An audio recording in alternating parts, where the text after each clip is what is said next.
Bapak Ibu silahkan isi absen kehadirannya dulu ya.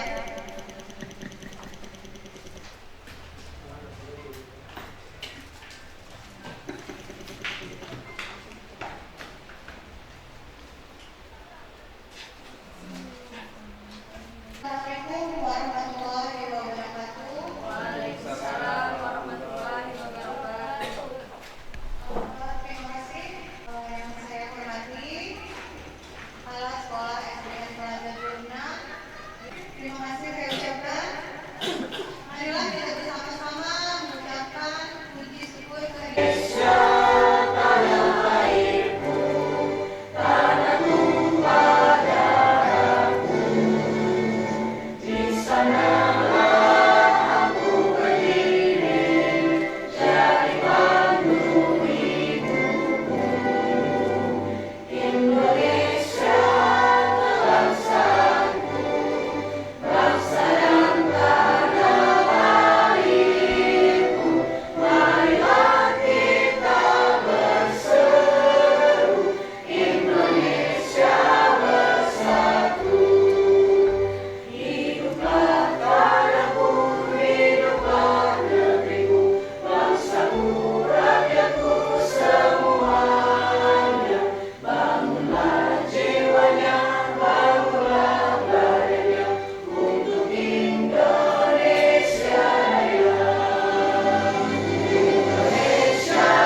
Terima kasih.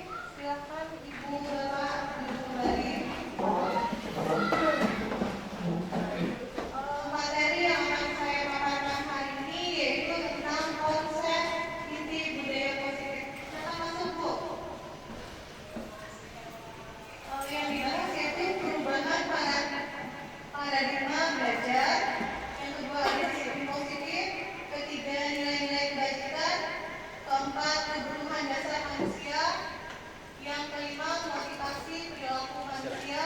Dan yang selanjutnya yaitu posisi kontrol guru. Ada keyakinan kelas dan segitiga restitusi. Lanjutnya. Nah, di sini ada pembelajaran dengan paradigma baru. Pembelajaran dengan paradigma baru merupakan pembelajaran yang dirancang berdasarkan prinsip pembelajaran berdiferensiasi, sehingga para peserta didik belajar sesuai dengan kebutuhannya berdasarkan tahap perkembangan sesuai teori psikologis modern untuk mewujudkan profil pelajar Pancasila. Kira-kira Bapak Ibu di sini sudah sering mendengar pembelajaran yang berdiferensiasi ya Bapak Ibu?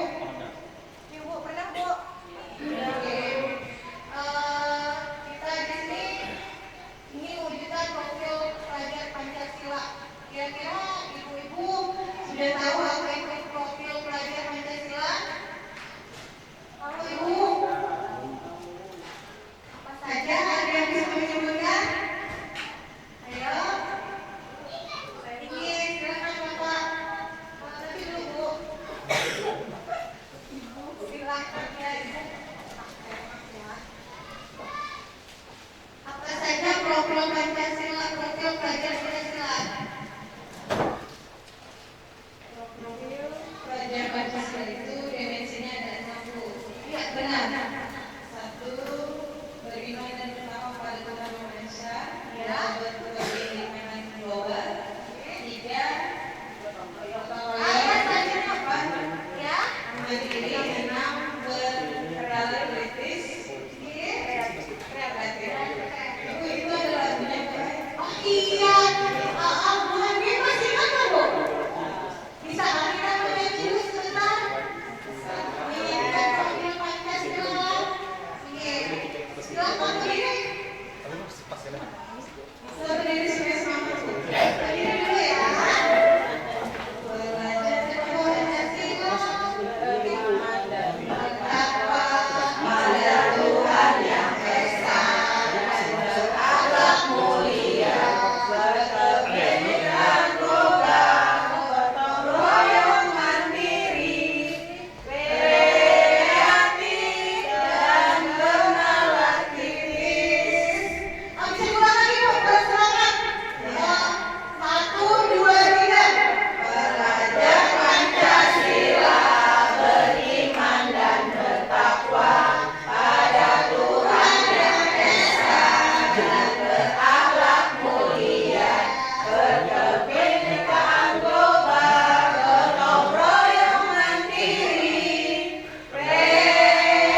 menjadi pribadi yang kritis, penuh hormat dan bertanggung jawab.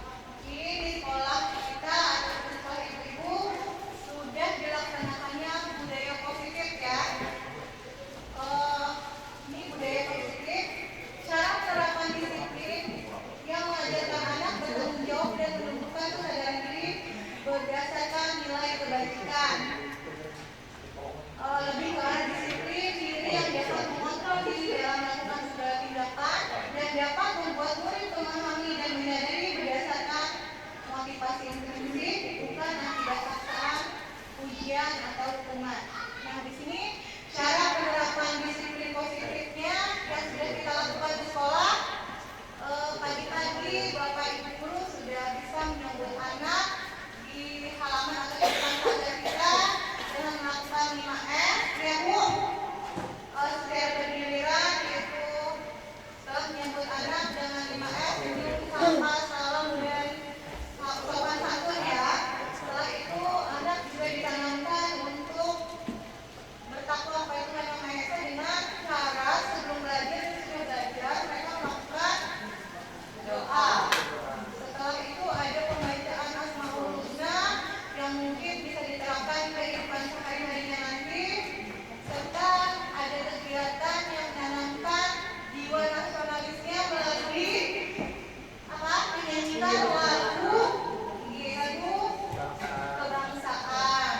Setelah itu ada lagi kegiatan berupa Jumat Takwa, yaitu untuk penanaman kepada keyakinan dan keimanannya ya. Terus ada lagi kegiatan yang peduli lingkungan, yaitu Jumat Bersih. Ada lagi kerjasama atau tanggung jawab yang terhadap lingkungan, yaitu Jumat Bersih. Mereka mengadakan gotong royong di setiap hari juga ada melakukan gerakan 5 menit, yaitu membersihkan sampah-sampah yang ada di halaman. Lagi ada kegiatan kita yang kita lakukan selain Jumat Takwa, selain kita Jumat sehat, Jumat bersih, dan makan sehat, kita juga melaksanakan ekstra kulikuler. Nah, di sini juga di sekolah kita ini melaksanakan ekstra itu dengan kegiatan ada pencaksilat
kita guru selalu memonitoring murid.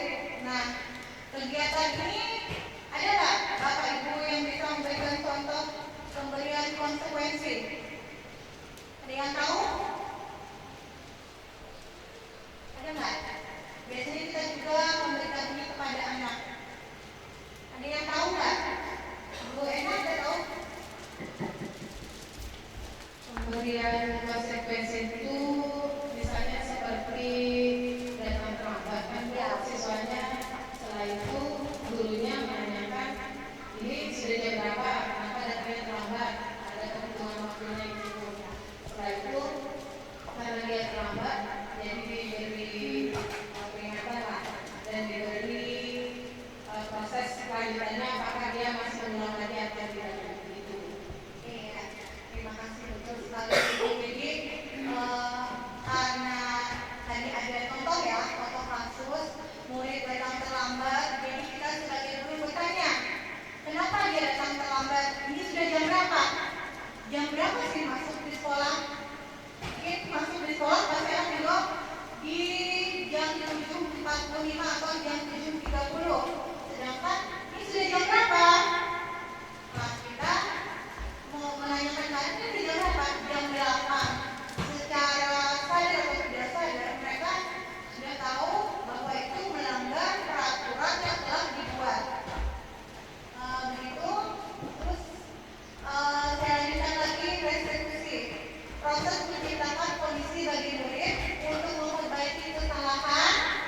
Terus proses kolaborasi yang mengajarkan murid untuk mencari solusi sendiri.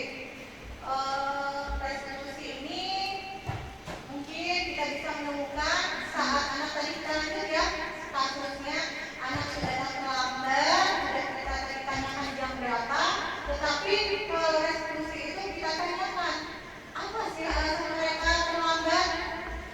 Saya tanyakan, nak, mengapa kamu datang terlambat? Atau Andi, kenapa kamu datang terlambat? Nah, anak akan menjelaskan bagaimana atau apa alasan mereka datang terlambat. Dan kita sebagai guru berkolaborasi dengan murid atau siswa didik kita untuk memberikan kesempatan kepada murid kita mencari solusi apa agar dia tidak datang terlambat atau tidak mengulangi kesalahannya lagi. Seperti itu Bapak Ibu. Jadi menurut Bapak Ibu kita sebagai guru itu memilih yang hukuman, konsekuensi atau restitusi yang harus kita lakukan. Restitusi ya. Mudah-mudahan kita semua baik saya pribadi dan Bapak Ibu semua dapat melaksanakan restitusi ini di dalam kelas kita masing-masing ya. Jadi tidak ada lagi kita sebagai guru memberikan hukuman atau konsekuensi kepada murid kita, tetapi kita memberikan restitusi ini sebagai cara untuk mereka menyadari kesalahannya, menggali apa sih kesalahan mereka dan mereka mencari jalan keluarnya sendiri agar tidak mengulangi itu lagi. Lanjut Pak. Nah, di sini ada nilai-nilai kebajikan. Itu sesuai dengan profil Praja Pancasila tadi, beriman, bertakwa kepada Tuhan Yang Maha Esa dan berakhlak mulia, mandiri, benar kritis, berkebinekaan global, bergotong royong dan kreatif.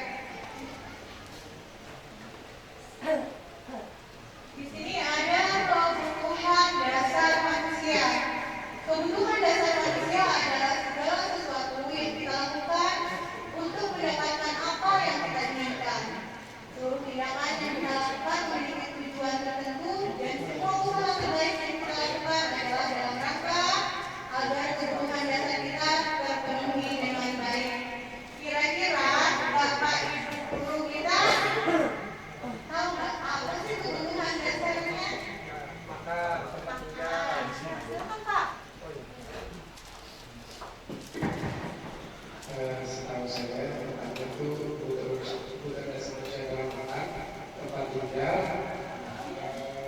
pakaian, belajar. Oh iya. Ada yang bisa menambahkan lagi Bu? Silakan.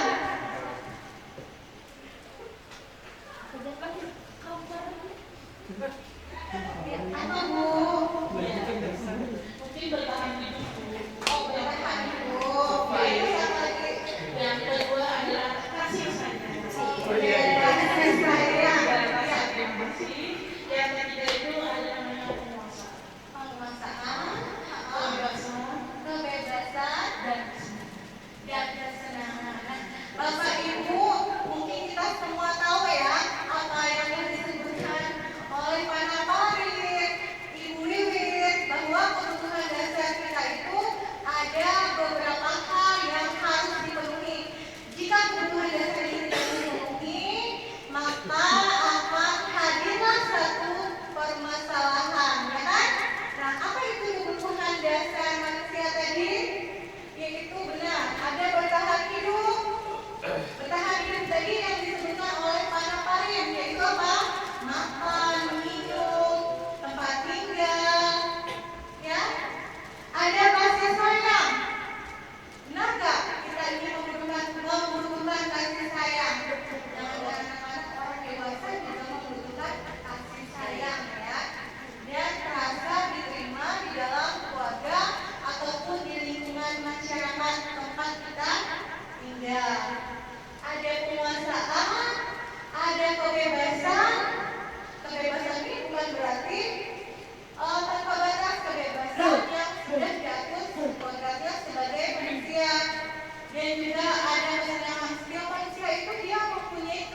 untuk saya belajar penghargaan. Ini motivasinya untuk mendapatkan penghargaan atau gimana? Ada yang lain lagi? Mungkin berupa penghargaan kayak Sama ya. Mengharapkan penghargaan atau imbalan dari orang lain. Apa yang telah dilakukannya berarti itu tidak dari hati kalau menurut saya ya. Karena masih ada mengharapkan suatu imbalan. Di sini jawabannya. Muhammad adalah seorang guru yang kreatif. Muhammad suka memberikan bintang kepada peserta didik kelas 2 agar peserta didik tenang dalam belajar. Suatu hari, Ibu Galuh mendapat tugas di luar sekolah dan digantikan oleh Ibu Galuh. Saat Ibu Galuh mengajar, peserta didik kelas 2 untuk melihat Ibu karena mereka berharap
dari pengalaman-pengalaman kita itu jangan sampai itu kita ulang lagi. Kejadian buruk dalam dunia pendidikan kita dahulu jangan sampai kita bawa di masa yang sekarang. Mari kita sebagai pendidik, mari kita bersama-sama mencarikan jalan terbaik untuk anak, ya. Jangan lagi dihukum lagi. Sekarang membuat merasa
koperasi. Tetapi anak-anak itu pasti yang kedua, ibu suruh saya beli apa namanya, bilang kopi atau desi. Padahal dulu saya juga punya. Ya, oh nanti jadi berapa? Orang uang saku saya kan cukup untuk beli atribut sekolah. Kalau saya beli atribut sekolah, saya jajan. Jadi juga seperti itu ya. Oke, selanjutnya. Contohnya sebagai meja. Nah, ini yang harus kita lakukan. Kenapa? Ini kita sebagai meja mempertanyakan apakah kamu tahu kesalahanmu? Jadi anak itu diberi kesempatan untuk dia menjelaskan kenapa dia melakukan kesalahan itu. Dan dia bagaimana kamu memperbaiki kesalahan itu? Berarti kita sebagai guru tidak hanya untuk kita sendiri yang harus melakukan mengadili anak kalau anak melakukan kesalahan, tetapi kita sama murid membiarkan atau memfasilitasi mereka untuk mencari jalan keluar dari permasalahan yang mereka hadapi seperti itu. Mudah-mudahan semua kita di sekolah sebagai pendidik bisa menjadi contoh penerapan posisi kontrol sebagai manajer ya, yang berpihak pada anak kita penuhi begitu. Oke, selanjutnya ada tebakan dari saya. Jadi bagaimana sebelum tebakan yang pertama tadi kita langsung pada breaking ya, karena suasana ini udah siang ngantuk dan lapar. Oke, kita bisa berdiri nggak Bu? Bisa. Oke, berdiri dulu ya. Bu masih semangat? Bisa bantu saya di depan? Iya.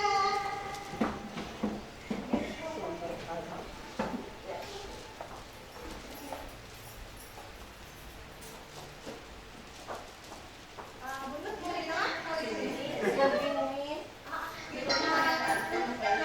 dulu ya. Ya, 1, 2, 3. 5, 4, 3, 2.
Sini ada coba tebak penerapan 5 posisi kontrol.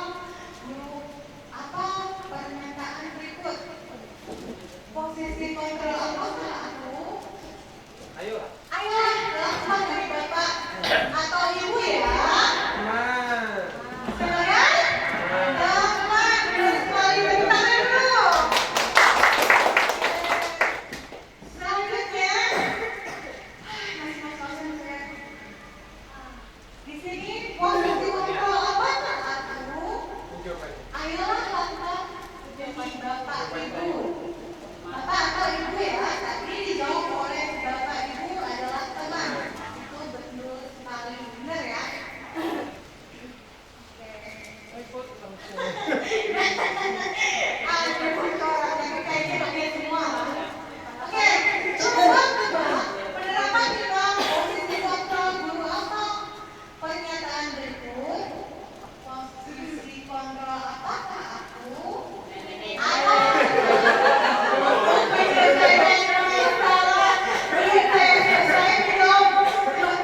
kita beri juga arahan atau penjelasan kepada siswa saat dia melakukan kesalahan. Kita berikan arahan, kita berikan penjelasan bahwa setiap orang itu atau setiap anak, setiap manusia itu pernah melakukan kesalahan. Selanjutnya yang kedua yaitu validasi tindakan yang salah. Kamu tentu punya alasan kenapa melakukan itu. Nah, jadi kita validasi, kita tanyakan kepada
Oke. Silakan Bu Nabila. Ya, assalamualaikum warahmatullahi wabarakatuh. Waalaikumsalam. Perkenalkan, nama saya Nabila Wafat. Di sini saya izin bertanya, Bu, apa tujuan diadakan penerapan budaya positif itu? Terima kasih. Terima kasih. Bapak Ibu ada yang ingin dijawabkan atau saya saja ya yang menjawabnya langsung? Tujuan diadakannya budaya positif itu Ibu Nabila yaitu untuk menumbuhkan dan menerapkan budaya positif serta tanggung jawab atas keyakinan kelas yang telah dibuat baik itu dari antar guru dari guru dan murid-muridnya. Jadi murid-muridnya itu harus melaksanakan dan bertanggung jawab dengan apa yang telah dibuat agar tujuan kelas itu tercapai atau dilaksanakan dengan baik. Itu menurut saya Ibu Nabila. Bagaimana Bu Nabila?